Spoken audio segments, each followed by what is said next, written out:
Thank you, Mr. Chairman. Gentlemen, let me congratulate each of the 5 of you on your nominations. I would note for the 3 nominees from Texas that, as Senator Cornyn made reference, you have been through a vigorous process, beginning with extensive review and interviews by the Federal Judicial Evaluation Committee, which is a bipartisan committee that Senator Cornyn and I have formed together, consisting of some of the most highly respected lawyers throughout the state of Texas in a variety of fields of practice, geographically diverse, and consciously bipartisan, to reflect that the bench is not supposed to be a partisan endeavor, that upholding the rule of law and taking the oath as an Article III judge requires a degree of competence, a degree of fidelity of law that should cut across party lines. And so I want to commend each of the 3 of you from Texas, because you would not be here had each of you not very much impressed the members of that committee, and had you not very much impressed both Senator Cornyn and myself. We've had the opportunity to visit with all 3 of you. You have impressive professional credentials, and a long career demonstrating the fidelity to law that we expect from our judges.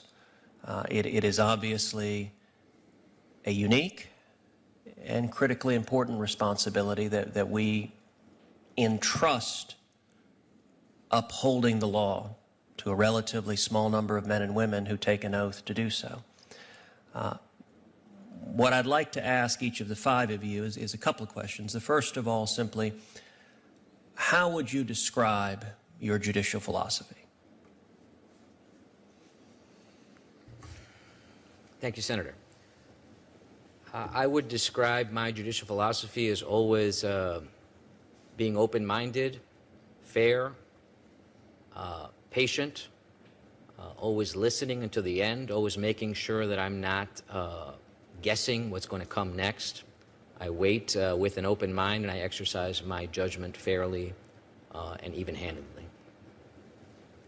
Thank you for the question, Senator. I would characterize my philosophy as a devotion to the law, a devotion to the role that we play in society, that limited role but important role, and in a variety of contexts, a great deal of power is given, and to those who are given power, much is expected. And I would apply the law to the facts presented, and I would do it impartially with a great deal of hard work. Thank you, Senator, for your nice remarks about the Texas nominees. My judicial philosophy is one that I'm bound to adhere to the rule of law, that I'm going to impartially consider the facts of a case, apply the precedent to those facts, and make a decision without any regard to any personal views or feelings I might have. And that's what I've done as a magistrate judge. Senator, at the risk of repeating, I will reiterate that I believe that the judicial philosophy appropriate for a district judge is faithful adherence to the rule of law and to the precedent of the Supreme Court and the Fifth Circuit, and I assure you that that is the philosophy that I will follow as a district judge if confirmed.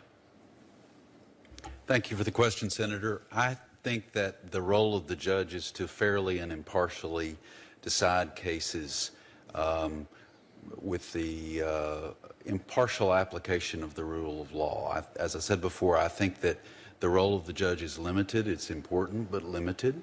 Judges don't make law. They decide concrete disputes in front of them, one case at a time, with attention to the facts and the arguments of the parties, and by applying the law and precedent to those facts. And that is the type of judge I would hope to be. Thank you, gentlemen. Let me ask one additional question, again, to all 5 of you, which is, how would you define judicial activism, and how would you characterize the responsibility of a judge to avoid engaging in judicial activism? Thank you, Senator. I think that an activist judge would be a judge who does not understand his limited role. I think it's a judge who has an agenda, shall we say, a judge who's deciding a case based on what he or she wants the case to be about. The opposite of that is a judge who exercises humility, who understands this limited role, and who understands that he or she has to decide the issues that are necessary to resolve the dispute that's before that judge at that time. Thank you, Senator. I would define activism, judicial activism, as a judge who's not only stepped out of his role, as my colleague mentioned, which I agree with fully, but someone who has turned the law to their own purpose rather than serving the purpose of the law. A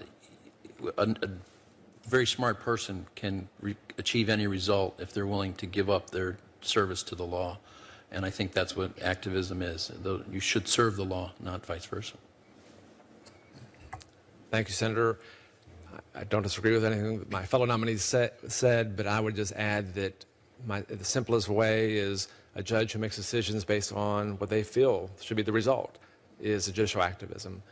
That's not what I've adhered to as a judge, and I will always follow the rule of law and am bound by that precedent. Again, Senator, at the risk of simply reiterating and repeating, I do understand that term to mean a judge who injects his or her personal beliefs or political agenda into the decision-making process. I believe that that is not the role of a judge, and it is not the mode that I would employ in interpreting the law or in engaging in my other duties as a judge. Thank you, Senator, for the question. I agree with what my fellow nominees have said. I think one way to avoid that result is by focusing on the narrowest issues in the case and deciding the case as narrowly as possible and not deciding things that don't need to be decided. Thank you very much, gentlemen. Thank you, Mr. Chairman.